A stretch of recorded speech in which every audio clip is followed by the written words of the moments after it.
approve the minutes from the previous meeting. I'll second that motion. Motion's been made and seconded to approve the previous minutes. All in favor, say aye. Aye. Aye. All ayes, motion carries.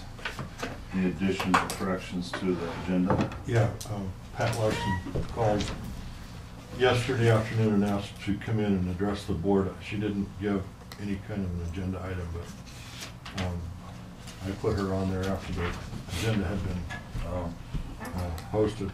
And also,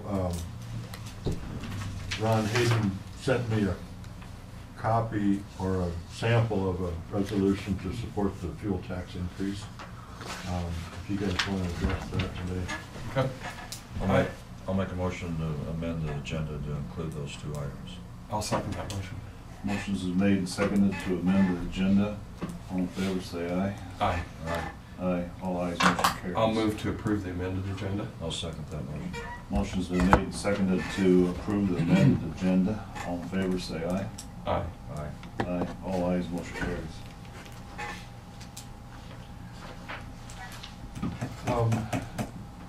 Sherry Wilson will be here shortly. These drainage applications came in from Windstream Communications. They are all from the same people.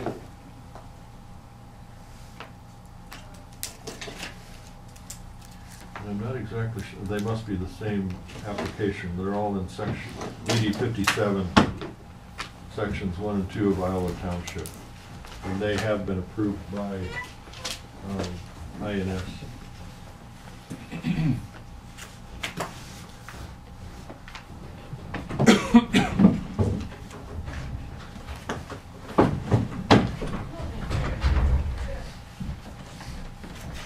So these are just all copies then?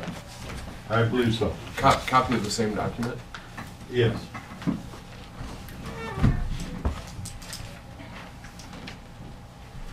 Sure.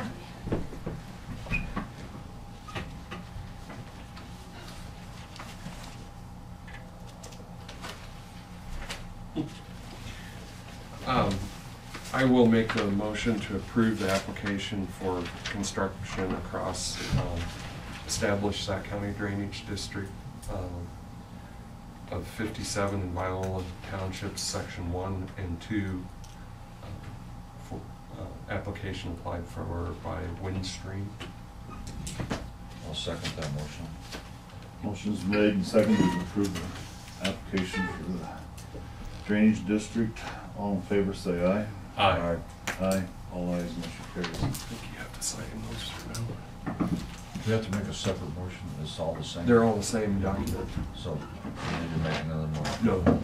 They're all in 1 and 2. Yeah, I think they're the duplicates, the triplicates of the same application.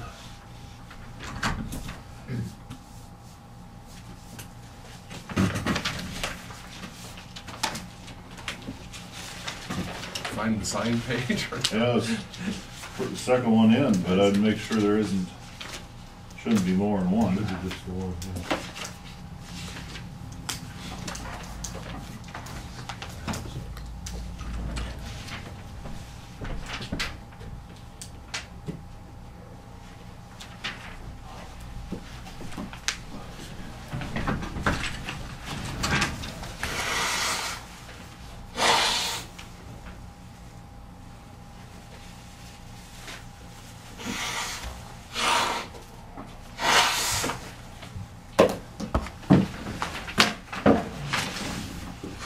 Sherry, if you want to come up.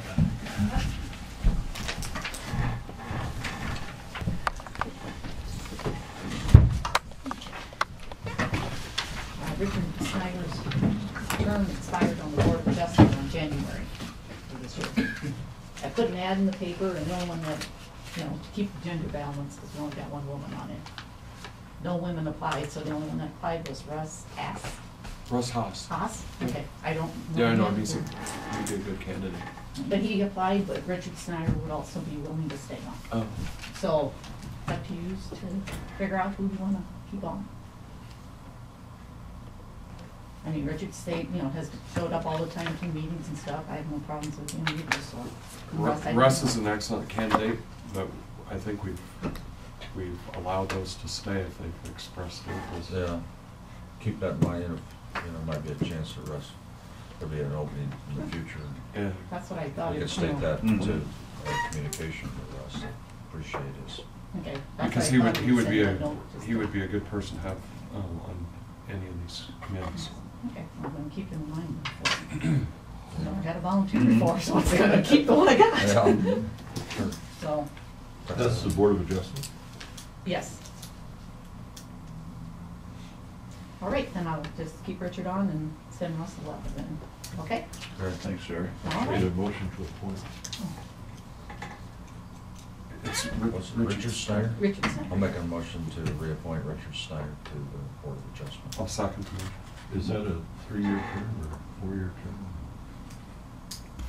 I know it's not a life sentence. No, I'm trying to think, is it 3 or 4 years? I wanna say 4 years, I wanna say, but I'm not 100% sure right now. Well, check and let, Okay, thank you.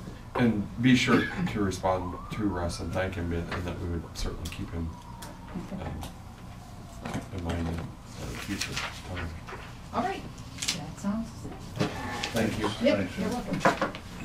Motion's been made and seconded to appoint Russ to the board. Richard Snyder. Or Richard, I'm sorry. And seconded, all in favor, say aye. Aye. Aye, all ayes, motion carries. See you, Sherry. Mhm.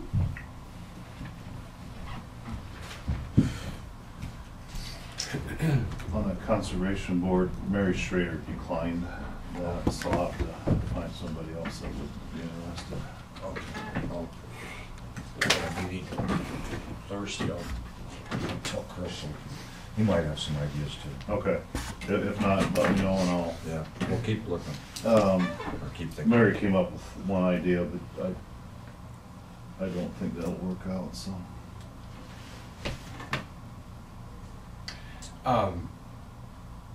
Gary Worthen and Mark Sigebart were in town on Saturday at the State Bank, and we talked about a number of different things, and of one being the fuel tax.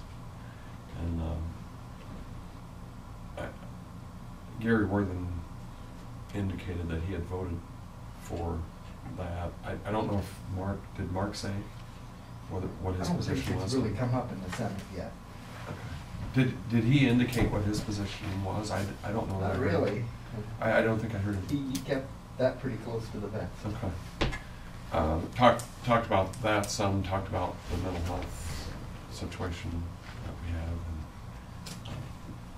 Did you see where Brent said it wasn't gonna release Palmer for that ordeal in the Toledo Oh, the child, or juvenile home. juvenile home? Said he would not release him Duty, no. because of that, so. But he's been backing him. Palmer, That's a tough job. That's probably one of the toughest out there. Yeah. With all the stuff that they have to. Well, there's been a lot more publicity about the I problems bet. of the group home, and they're having mental health redesign. Mm-hmm. Recently. You have a master Richards I'm supposed to pick up? I forwarded it to you. Check with Joe, she may have the mail. She don't have it, she said you must have it. Well, I thought maybe you were gonna do it, I was remembering that you were the one to. That's on that Galbraith Yeah, site? you sent me the form, you know, that they turned one Oh, in, oh. but I don't have Oh, the matrix itself. I know. I'll be right back.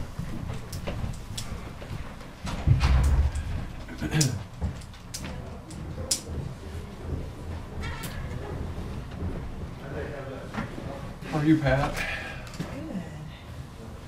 Kind of waiting for the warmer weather. They're talking about it.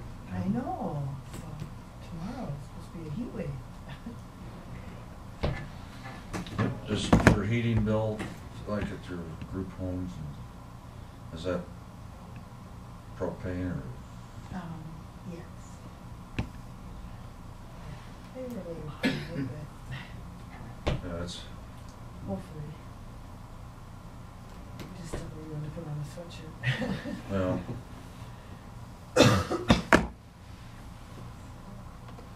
Well, it's just not in Iowa, a lot of the states in the Midwest, and there's an article in the paper yesterday about trying to remedy the situation. And It went down, though, big time. What have you heard recently? Anybody citing? Kim talked to Farmers Co-op the other day, and it was down about 50 already. From the 5? Yeah, so it's still high. they still have. I know I talked to an older lady in our church, and she didn't contract any, and it's kind of a hardship.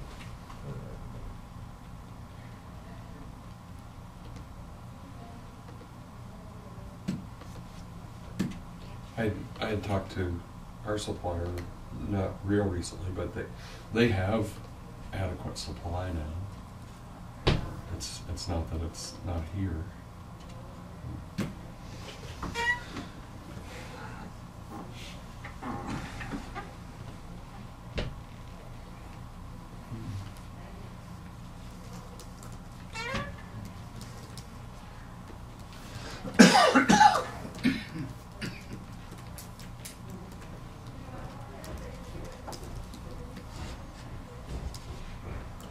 Kind of takes dry 22% corn. Be a little tough.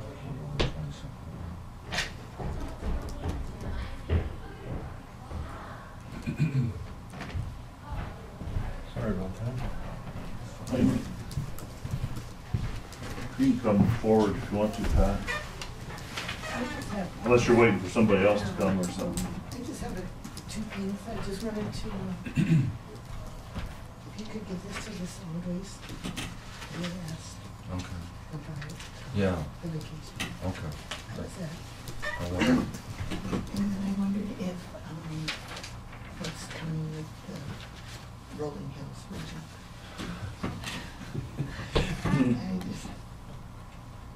I got a call from Lisa about the Citizens Advisory Committee, and Okay.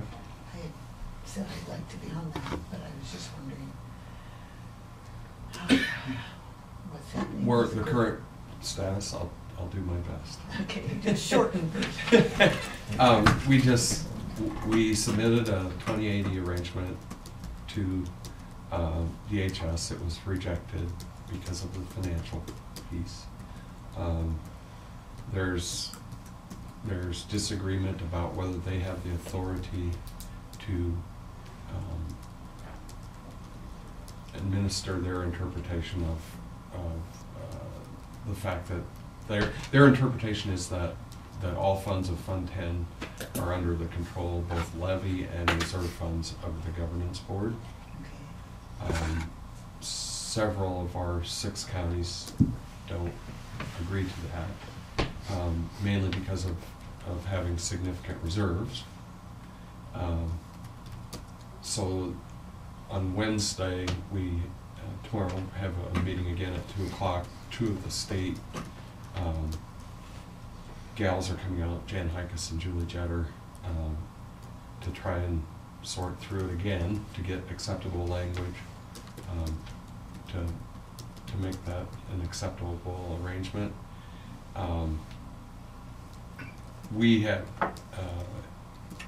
I offered a compromise for those that had significant reserve funds that they could use those in lieu of levying, because of their concern about them being actual county dollars.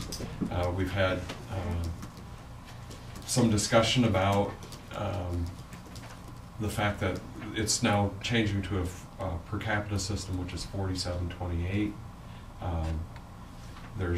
I don't know if you've read or seen anything about equalization dollars. Those counties who were not levying Right. at least 4728, They gotta go up. they were getting the backfill from the state, Right. identified as equalization dollars, to get them up to the 4728. Well, there's some abrasion with that as well, because now there's I don't know if you've seen anything or heard anything about the clawback. They're saying that with the ERA Act, or the Affordable Care Act, that there's gonna be some savings to counties, and so that they don't need all those equalization dollars. I've got some discomfort with that because we are levying the 4728, and if several of the counties aren't levying the full 4728 and they're being backfilled with equalization dollars, and those equalization dollars are pulled away by the government, by the state government, now everybody's not contributing local levied 4728. So that's all to be worked out yet. We visited briefly with Sigmart and Worthen on Saturday at the local meeting. That I pointed that out, that that's not equitable either if they pull some of that money back. And Sigmart suggested that they try and leave those equalization dollars there, and that's really what needs to happen. Whether that will happen or not, we don't know. I think the majority of the governance board has thought that we need to have a 28E arrangement before you make a lot of the other decisions. I'm uncomfortable with the idea that a full board is trying to work out the details, and then we get to a point where part of them are now not going to sign the 28E. That bothers me a bit. So we're really trying to get this 28E, either you're in or you're out, decided before we make some of these other decisions. The calendar's working against us. Because isn't it April 15th or April? There's 2 or 3 different cutoff dates. The drop dead date's July 1. I would encourage you to participate in the advisory board, because I'd like to see you. And, that's kind of where we are right now. I think all of us have a real disappointment and frustration that the drop dead date is so close without these 28E agreements were just sent out. We had them submitted 2.5 months ago. We just got a response the end of last week. So the lack of direction and leadership from the state DHS is disappointing. Okay, I was just kind of wondering where we were and if there was anything I could do, but I am not on the advisory. Okay, yeah, At that would be my best advice right now, and we really need to get this 28E solid. Okay. And as once that's done, as far as the management plan and those things all have to be the same in the region, and then down the line there will need to be contracts with service providers and all that stuff, and We should be starting on, we should have been on that already. Instead, we're just waiting to get the first step. And it's really frustrating. Rick attends on our. Do the other regions have their 28? Because I think that I had a meeting last Friday and we were saying that the ones that are like, they call it the Land of Lincoln, the village ones, I think they just went ahead. they did, but in our circumstance, where I don't think that's good business practice. I mean, I don't think anybody does, to not have an arrangement before you decide what the business details are.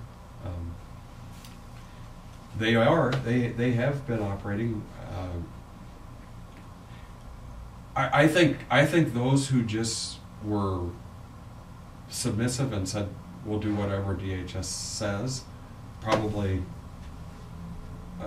sent in something that got approved. But they still didn't get their answer until the end of last week, just like we did. Whether you were approved or not approved, it didn't come out until last week, end of last week. Okay. Thank you. I just wanted to know what was going on. You're welcome. That's the best.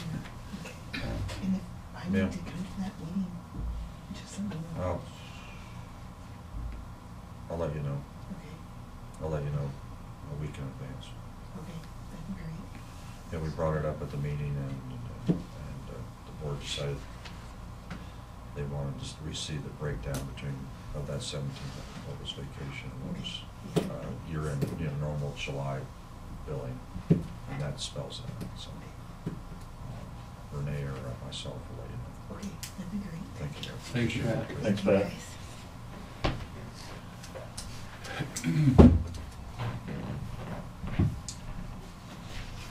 The issue at the bottom of the agenda there, the discussion on the bi-weekly pay schedule.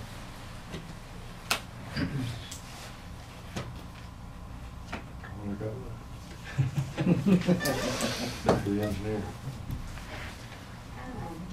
What's the go-ahead thing, isn't it, or do we have to make a motion to? We need to kind of have a motion to set the wheels in progress. And then I assume that the board wants to implement this on the beginning of the fiscal year. It would only make sense to do the fiscal year. That was what I was kind of. We've had contact from the auditors probably the last 3 years about wanting us to move to a bi-weekly pay schedule instead of twice a month on the 14th and 28th because of bookkeeping concerns. We've kind of had some information. We need to do this. Have we had the answer come back about whether that's a union concern or not? That's, According to what the county attorney told Renell and I, it's not a concern because it's addressed in the personnel policy and not in the union contract. Okay. It was his suggestion that after the board makes this decision, and then we notify all of the employees, we notify all of the employees, union and non-union, individually. Okay. They've had, it's just very, very difficult to keep the vacation, the sick leave, they had a concern about had a couple days paid before they were earned. Yeah. And so I just think it's good business practice. Was that your interpretation, Renell, of our discussion? Yeah, that's exactly what he said it. I'll make the motion to move forward with the bi-weekly pay schedule, starting the effective date of July 1 fiscal year change. Okay. I'll second that motion. Motion has been made and seconded to start July 1 with the bi-weekly pay schedule. All in favor say aye. Aye. Aye. Aye, all ayes, motion carries.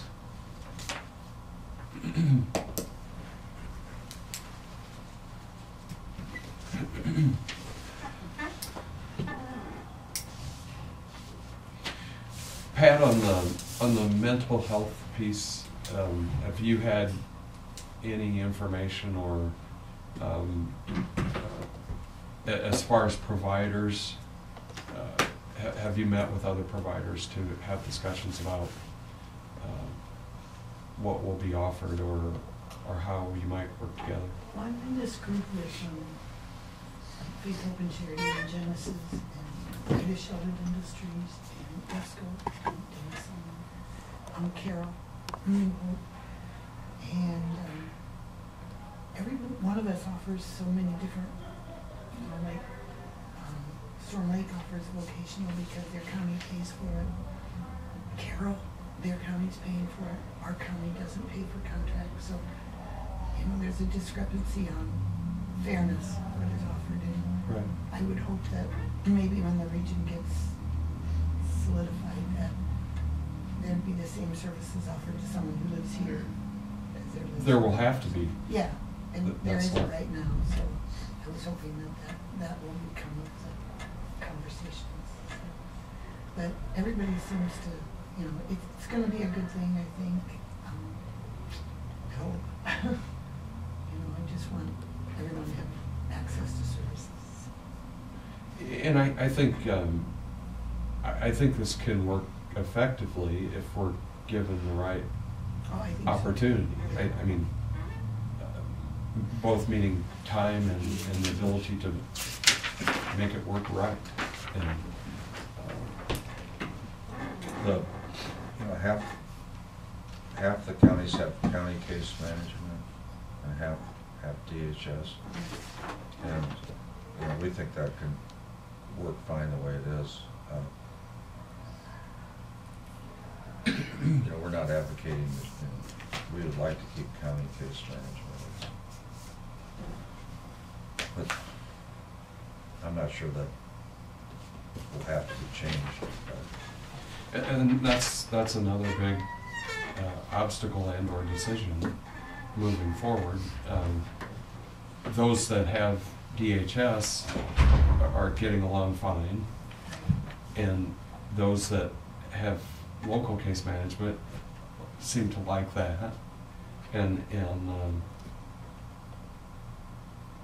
I've made it very plain that you know, we would like to keep it, but if we were forced into a position that we couldn't, those who now have DHS as case management, their service could get quite bad as well, because Right. they would be overwhelmed. They'd be picking up on. Yeah, cases. they just couldn't do it. Just couldn't do it. And so, I think your oversight and your quality of care would decrease. absolutely. They're not gonna be able to. So it's important to both groups to make it work, and Very important. From those who are not doing local case management, they're saying, well, we have no financial interest in it right now, so we don't want any moving forward. You know, and we're saying we think we know we can have it cash flow, and if we all throw up our hands, your service might be lousy Right. too. We So, don't want that. We owe it to the people we support to try to make it the best. and I think we have a good, amicable, good working relationship among the 6 counties that are our region. It's just the people and the supervisors and the CPCs who are at the table can work together very well. It's just defining some of these obstacles and getting them sorted out. Carol had the position right from the get-go that they wanted to stand alone. Right. And In Ida County, They didn't. initially, they wanted to go towards Woodbury County That's- probably, and then they Yeah. were, the state told them no, so we absorbed them. Yeah. That's not as big a stumbling block as Carroll. Right. I think once Carroll decides what they want to do, things will fall into place. Well, I hope it does. so, all right. Thank you. You bet. Mhm. Have a good day. Yep, bye, everybody.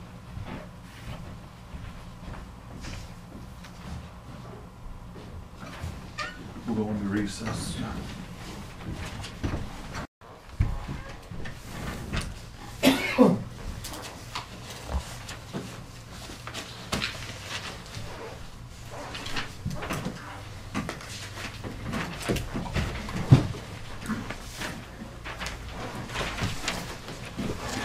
Thank you.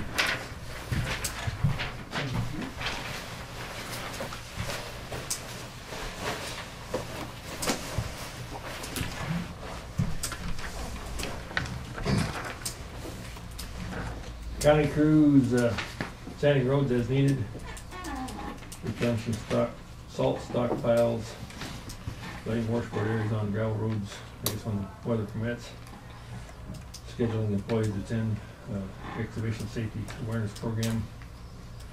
And registered 6 employees to attend a workshop safety, 6 or 8. 8 employees to attend a workshop safety in Storm Lake and Sioux City in March. Cutting brush in Levy and Sac townships. Project status,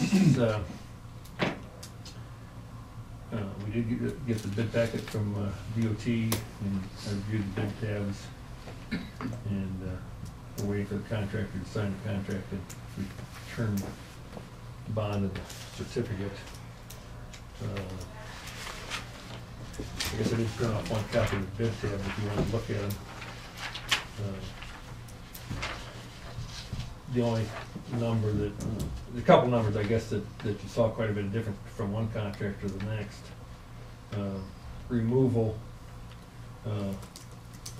was one of them, and structural concrete was the other one.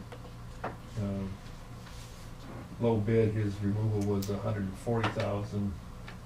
The other two contractors were $70,000 and $45,000. And then on the structural concrete, his total bid was $68,720. The second low bid, his concrete bid was $206,000. How can that be that far apart? Why? It's basically where they put their cost. I mean, like the two, those two numbers together for the low bid would have been $208,000. For the second low bid, it'd been $276,000. For the third bid, it would have been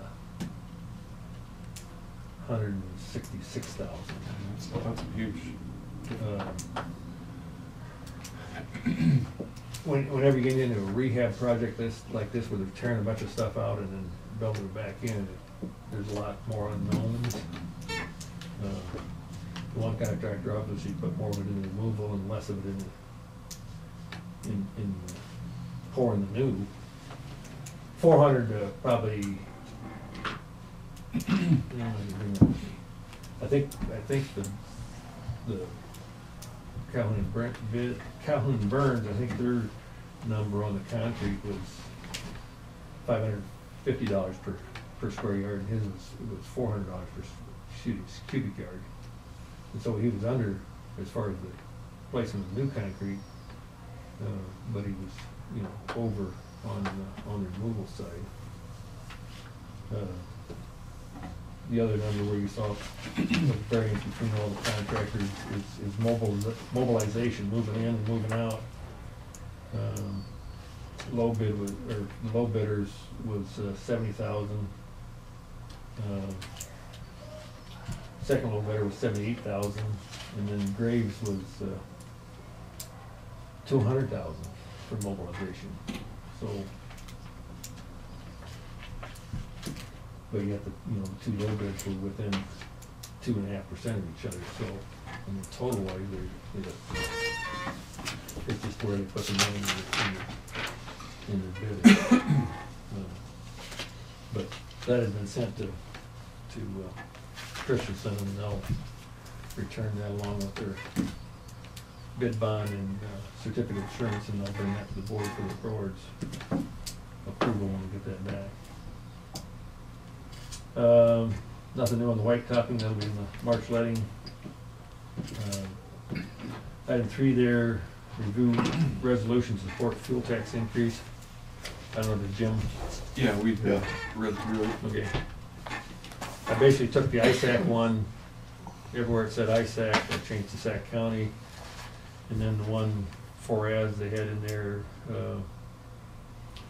where the ISAC encourages boards of supervisors in Iowa counties to pass resolutions demonstrating their support. I guess I didn't figure that would be one that would include in. The only thing that's missing there that we had talked about and Dean had pointed out was the fact that in lieu of doing something like this, the only effort that you have is local property tax effort, and that's missing in that. You can almost do this property tax relief, because if we don't get this money, our only course is bonding or raising taxes on. But the fourth whereas sort of addresses that a little bit, because it says due to the shortfall, have turned to bonding, tax instrument financing, local option sales tax, and other alternative funding sources to provide their citizens with safety. I would like it to identify specifically the property tax piece, because that seems to get missed? Well, the legislature's attention, they're always seem to be concerned about property tax increase, and that's the only option that you have if you don't make it a user's fee. Do you want that as part of that same whereas, or put that as a separate whereas? Or, you know, What counties only do you guys think is important? That's something that I didn't see there that I thought really kind of. But I think it'd stick out more if you put it as a separate whereas. Separate one, yeah. And just say our other alternative is to increase property tax. Or say you can somehow say that this is really property tax relief. I mean, however you want to word it, but that's really the crux of the thing is that you either use a user fee, which includes 23% of the people who are out of the state of Iowa, or our only option and effort is you raise local property tax. I think That kind of directs, the politicians, large or small, that, they don't want to be seen as raising property tax, they want to get it reelected. But, so, if they really believe that's one of their platforms that they want to hang their hat on, if you're, I don't care, maybe it applies more in rural counties than urban counties, but both. But if we don't get the money, and we don't close the roads or reduce services, or only is to raise property tax. I think I would rather see it identified as property tax relief as opposed to a threat to raising property taxes. Right. I think that. But however you want to. It spins better, I think, Sure. as a property tax relief. The other, do you then also identify the fact that it's a user fee which generates income from? Yeah, I think the only Outside thing of you the want to state. stay away from is the fact that, if we can't do this, then we're going to be forced to raise Sure. taxes. Then they're going to put a freeze on it. And we've got a pretty, there's a minimal spot to do that, but it's true. Mhm. It It's is accurate. consistent too, when we adopted the 1 cent sales tax, we said we'd use half the proceeds for infrastructure improvements in the county and the other half for property tax relief, Right. right? Mhm. And that's been a few years, and that's how we worded the property tax relief. I mean, it does have the one where it says the per gallon fuel tax is the most equitable way to charge for use of public roads and bridges, and 20 to 30% of the revenue is generated from out-of-state travelers. Okay, so that's already there then. That's there, although you could tweak it a little bit by saying, try to put something in about user fee.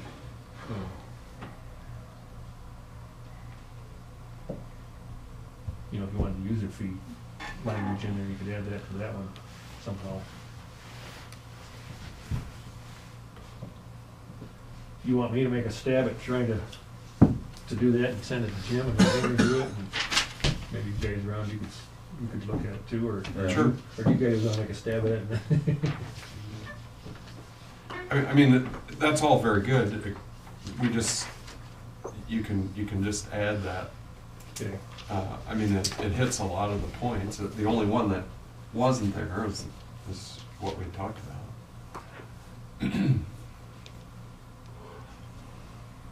I'll get with Jim and try to. Because if you want to downplay the threat to raise taxes,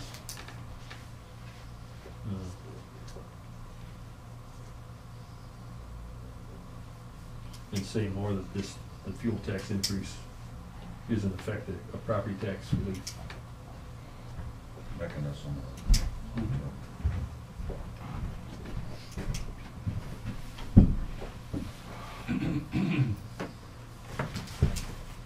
Okay. We get to electric cars, where are we going? Well, yeah, I think that's still an issue that's going to have to eventually somehow be addressed, but it's still the. Hydrogen fusion. it's still the trucks that do most of the damage. I mean, they can run thousands of cars on there, and, 10 trucks will do more damage than all the cars will. Doesn't mean that you still don't have to try to, the pavements will deteriorate just with age too, which. Do they have, there's been a bunch of talk about natural gas trucks. Do they have an avenue to tax natural gas for road use? That I don't know. Because, there's been In quite a lot. Colorado, they're using a lot of natural gas trucks. Well, we've got 2 new school buses that just came in. That's right. Yeah. They were talking about that. It's a coming thing. I mean, it's here. Well, Yeah. Chevy or GMC it runs part-time on propane and part-time on gas, doesn't it? That, I just heard that on the radio. Yeah, I mean, they've never been around, the ability to do that's been around for years, because I know, I got a college roommate that, part of their business was running around with those prover trucks to check the meters on your propane, installations, and they ran those trucks on propane. But it switches automatically. It starts on gas or vice versa, and then it switches over to propane automatically when you get, So they've got it more sophisticated, I think, because he had to start it. I think it starts easier on gasoline, Mhm. and then he'd switch over to propane. It took a different carburetor. But yeah, I didn't, those issues. Well, and again, they keep using that 2020 or that transportation's 2020 Citizen Advisory Council that estimated the needs of $215 million. Well, that study was done, 5 years ago already? I mean, the $215 million that they keep talking about Old numbers now. is old numbers, and that was the critical, that was addressed as the critical infrastructure at that time. I would guess if they did a new study today, that number would be higher than it was then, and I don't know, the 10 cents, and I don't know if I brought that with me. They did come up with a printout that estimated how much the county would get. The guys said on Saturday that the kind of the proposal that's out there is a 3, and then a 4 over a 3-year period. Right. And I think the estimate that they put together was just and it looked like they put it together a year ago, but it was just figuring 10 cents, all in one chunk. And I think, if I remember right, the total effect on the county was, including both our rural tax, or road use tax that we get locally, plus our farm market, I think the total effect was about $500,000 to $600,000 a year. Oh, is that right? So, I mean, it definitely would be a good shot in the arm. I just not sure how they're gonna, or what they're gonna do 5 years down the road, or 10 years down the road. We're gonna be back fighting the same battle, trying to do something again. It'd be nice if they could index it, fix the cost of fuel somehow, but I don't know if that's gonna happen.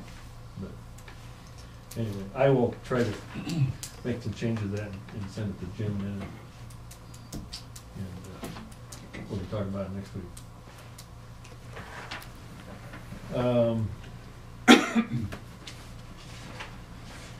From our discussion last week about changing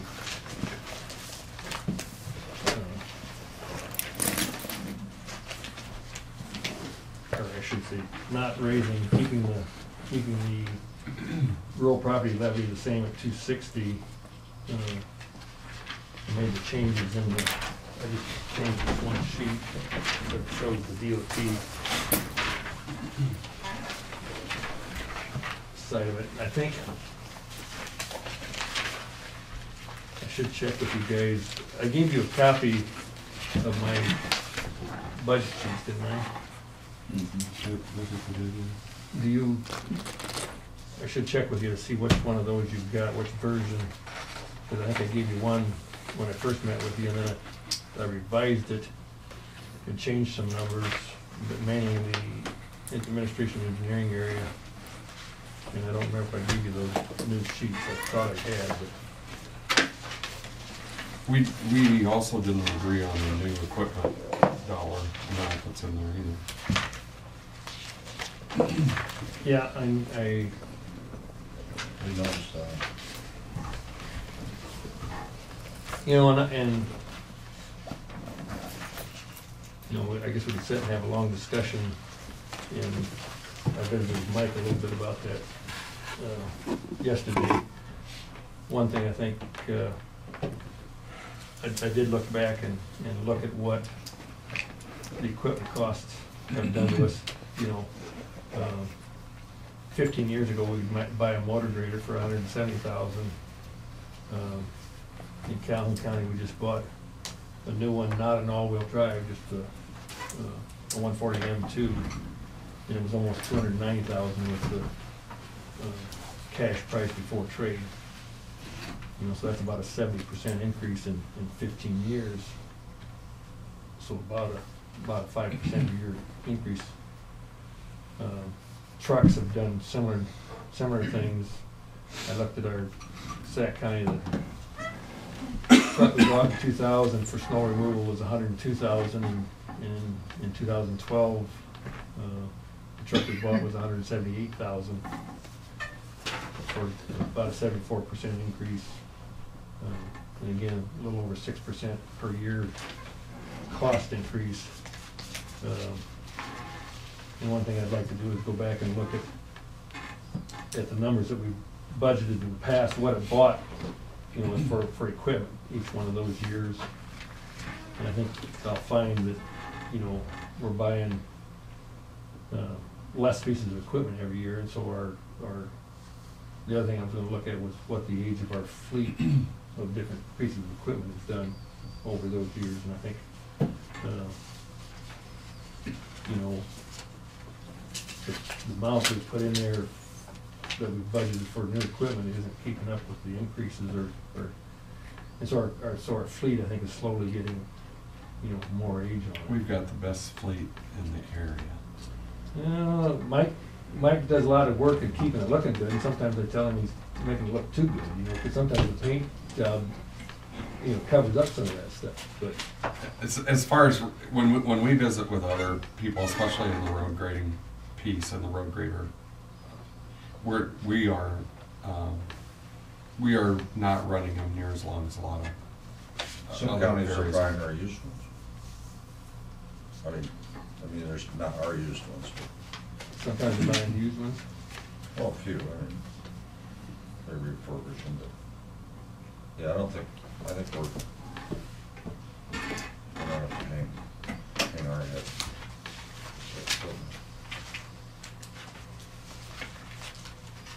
Well, that's a 26, you know what you got, if you jump at the 509, or, yeah. That's a 26% increase in one truck. Over what? Was Last budgeted year. This In year. 1 year. If you look at the spending the last, by your figures, we spent average on the last 3 years, 365, and, 360. Oh, on the new equipment you're talking about? yeah. Yeah, 360 about on a 5-year average, or 465 on a 3-year average.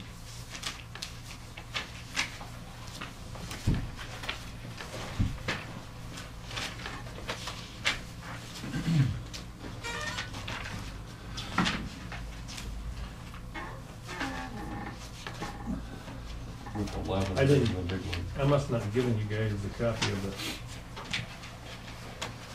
what was in that 519,000.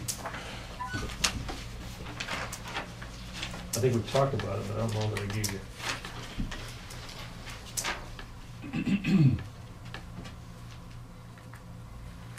He was projecting, and of course, the number that I budget here with the DOT allows us to take the trade-in value back against the cost. So actually, with what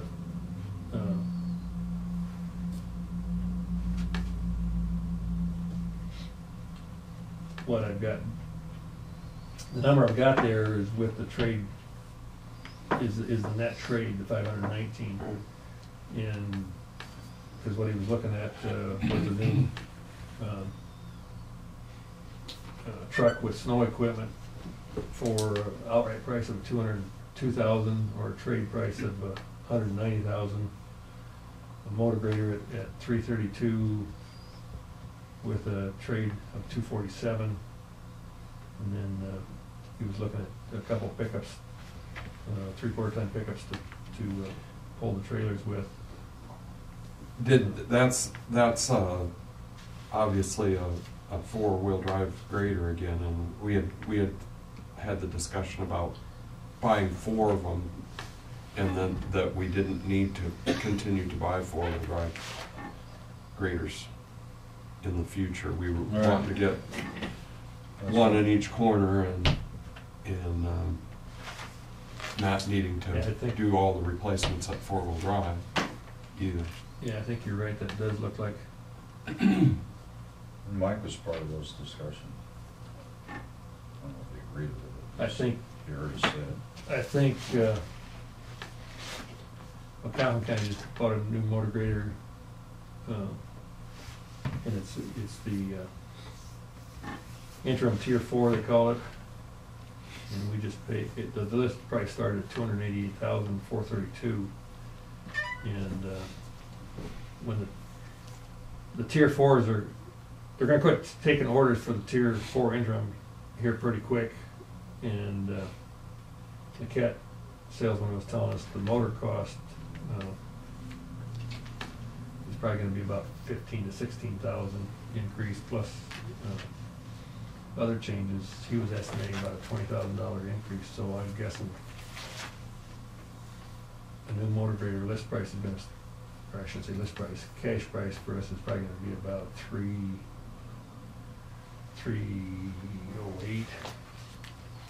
So that number is, is high by about $24,000 probably.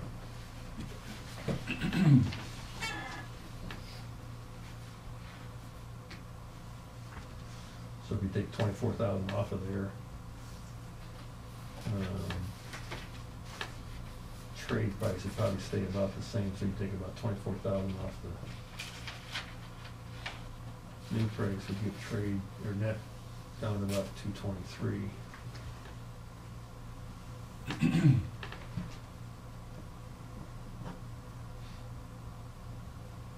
Or would get, if you took 24,000 off the 519, would get you down to about 495. Nice, 6 or 5.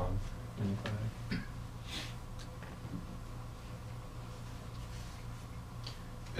It comes down to how much are you going to throw out there to use, and then you can prioritize. How much are you going to make available? And when our fund, we're trying to track the fund balance. This idea, we don't know how we're keeping up.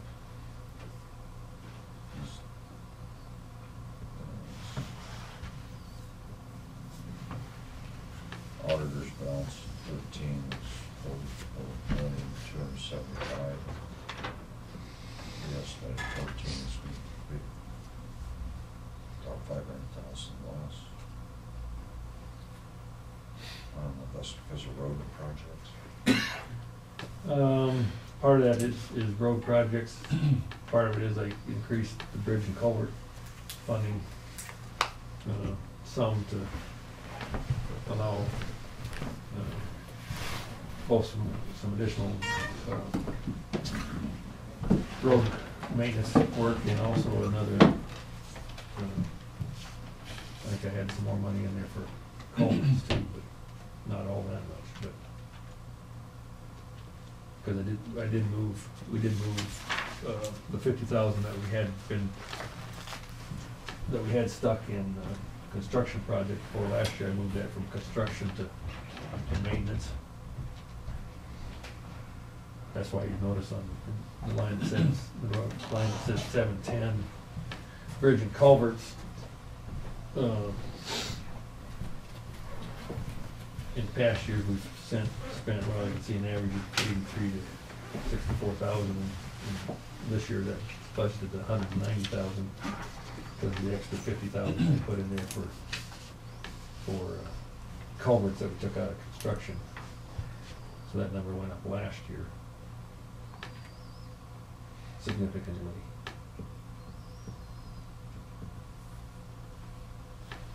And again, I'd have to pull last year's numbers out, but the re-estimate for this year, typically, it shows that we're gonna have an auditor's ending balance of $3,615,000. And you can see by the expenses, we've got without construction, we've got $4,473,000 budgeted.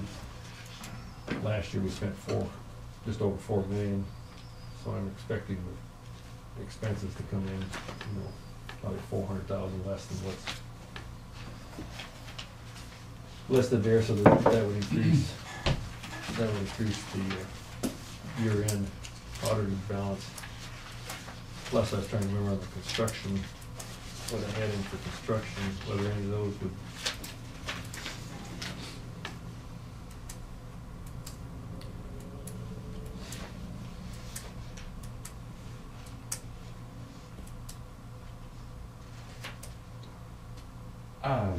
I guess personally, I would like to have a better idea of what your mileage on your truck piece is, to see if it's necessary to spend that $202,000, and I would also like to know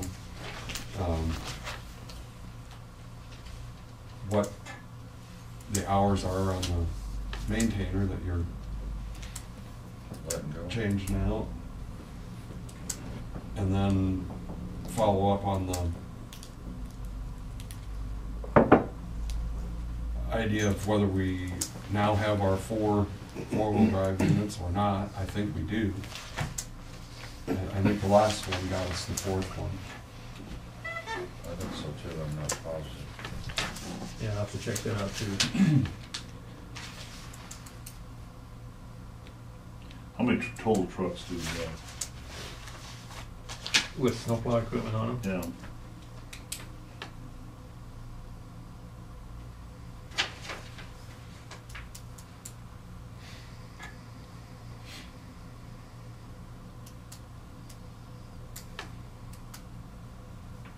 I think.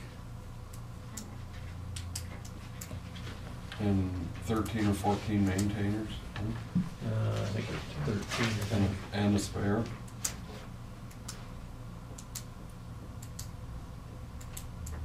13 total. 13 total. And in the wintertime, we run 13. I think he's running 13 snow routes. Again, some of those people, drive a truck first to get the pavements open, and then once the pavements are open, and the other trucks can keep up, and they go to the gravels if needed. Of course, this year they haven't been out on gravels hardly at all. Should be saving hours. I mean, this winter so far, we've saved, just on fuel costs, because you aren't grading much either, because it's darn cold and can't grade, and so, yeah, fuel costs. Hours and fuel. Hours and fuel, and, we're not, our snow removal number should be, way down if this year continues like it is. Because of course, one thing that always affects that number is the comp time, overtime, I should say, and although some people do take that in comp time, but.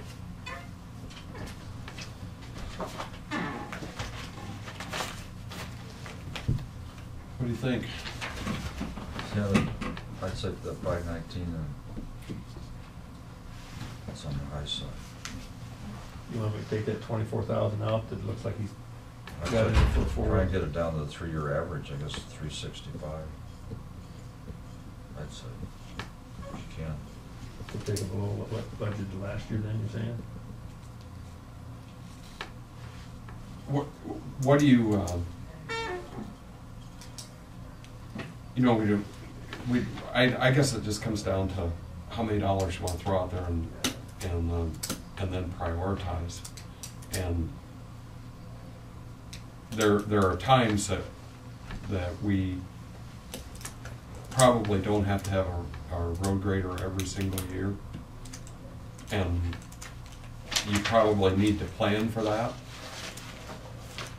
And we talk about it, but then every year he comes back and gets one, and there's been times that we try to get two. And I guess I'm not comfortable with that. And this, last year we bought that little backhoe.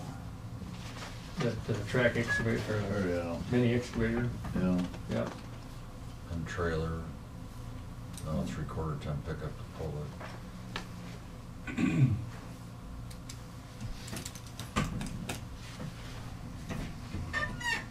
Also that loader, we bought, that wasn't in the budget, was it? Right. That, Right.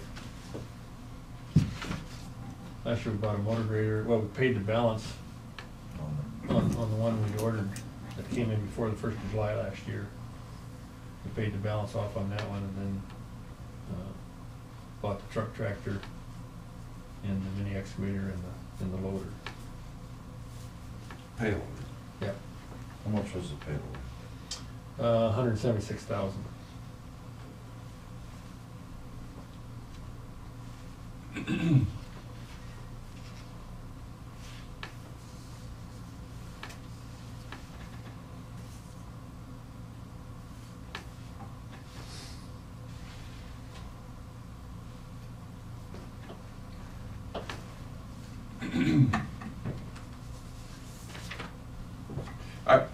I think 410 is enough.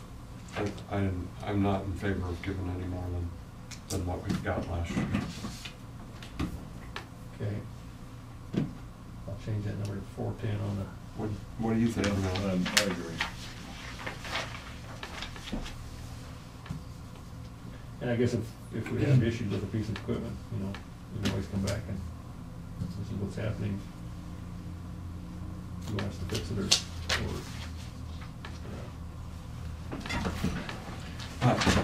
Stupid emissions stuff. You know, think how many times we've got to advance this because they're changing emissions. It's going to be 20 grand higher. We've had that conversation probably the last 3 or 4 years. You know, and if it wasn't for the salt and how hard it is on the rest of the truck, I think Yeah. it's getting to the point where you'd be better repowering the truck and, you know, rather than buying a new one, because you could repower it with the old engine without having all that. You said 13 trucks. Are some of those trucks tractor, you know? I think 2 of those, I think we run 2 of those. I included 2 of them, I think, that are semis that we put snow equipment on in the wintertime. How many semis in total do we have? Two there, and then how many more?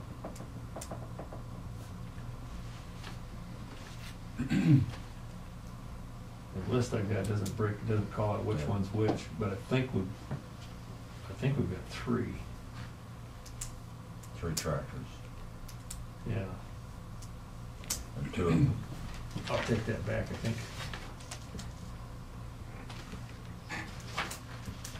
With that new one we bought, I think we might have 4, because I don't think we've sold any of the old ones yet.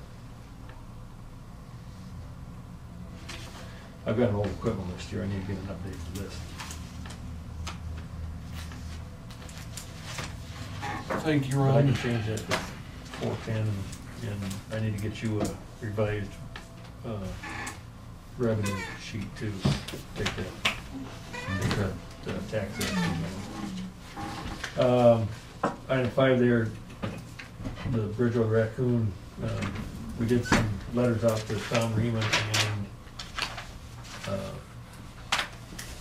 Ron Benson, I think is the other guy. His name escapes me right now, but he's got a piece of property that does not actually border on the road, but he's got an access agreement with Tom Reman to drive up to this parcel that's according to Tom when he was in yesterday, they used to take some hay off of there, but they don't even do that anymore. It sounds like they planted trees and put it into that woodland reserve, whatever. So about the only time he gets back up in there is to go deer hunting, so. Tom did express the interest that he would like the road kept open to his driveway. Does that really change your plans? I mean, you figured you'd have to do that anyway, didn't you? Yeah, I mean, if he would've been receptive to it, we would've closed the critter to that south road, but, when we looked at the ownership a little closer, the acreage there where he lives is actually in him and his wife's name, and is actually a separate parcel from the rest of the farm ground, which is in just Tom's name. So if he would ever want to sell that acreage and, you know, go someplace else and sell the acreage, then there wouldn't be access back to the acreage, so. Yeah, I think, if I were him, I want If we left it open plowing there, snow and provide an ag. it wouldn't be anything different than we've done for the last 25 years, so. What do you say about the bridge? Does he want to buy the bridge? He does use it. He does say he goes around across it with a four-wheeler, and he says the sheep also cross it to get to the other side. So he's gonna get back to you with an answer? Well, I think we would, what I told him is we would proceed with, you know, setting the date for the hearing and et cetera. And, you know, he wouldn't have to tell us what his decision on that was till the hearing, as far as whether he wants to.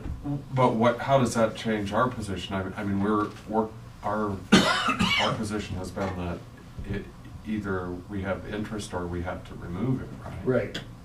But at the hearing, we decide, if he's at the hearing says he wants to buy it, you know, then we would. Sure. Or if he lets us know before that, then we can. But does he understand that we have to remove it if? Yes, I Okay. told him if he Okay. didn't buy it, that Okay. we would take it out of there. Yeah. All right. It was an interesting conversation with him, because I said something about, well, do you get many people trying to cross it? And he said, well, no.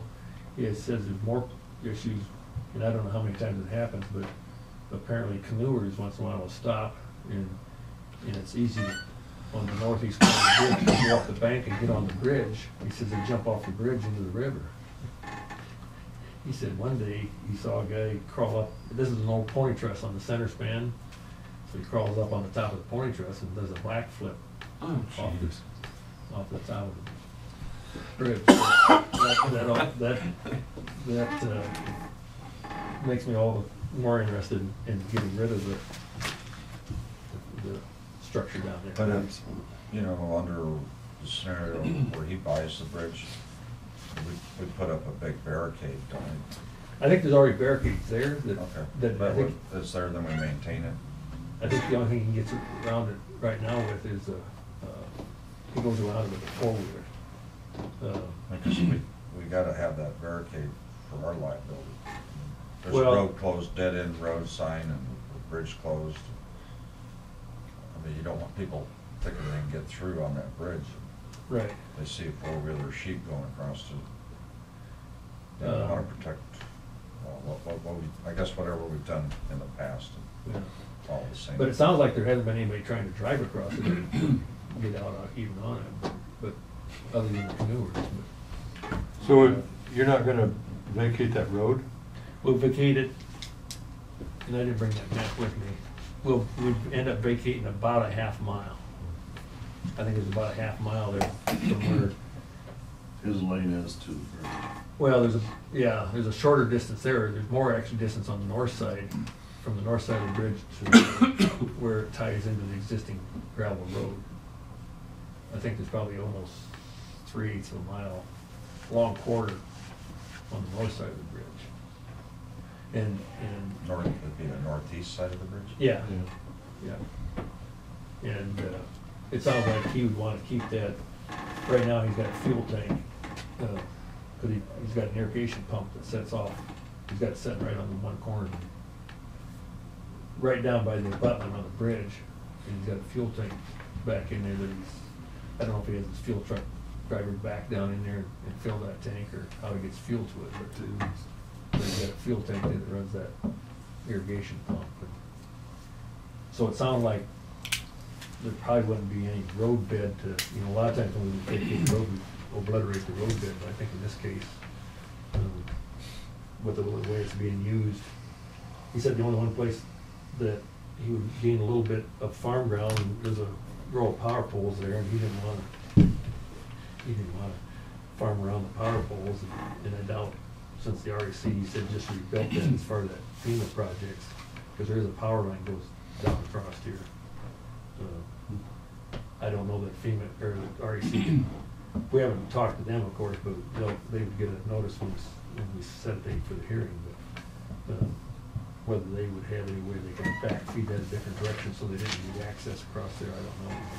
Since it was in mine, they probably, I would guess, leave it there. But with his input, I guess we would look at shortening up our vacation and just starting his driveway and going across there. And I will probably try to get us started on looking up the information for to set the date and the time for the hearing and get back to you guys. Sounds good.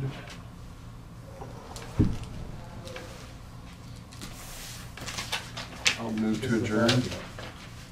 I'll second that. Motion's been made and seconded to adjourn. All in favor, say aye. Aye. Aye. All ayes, motion carries.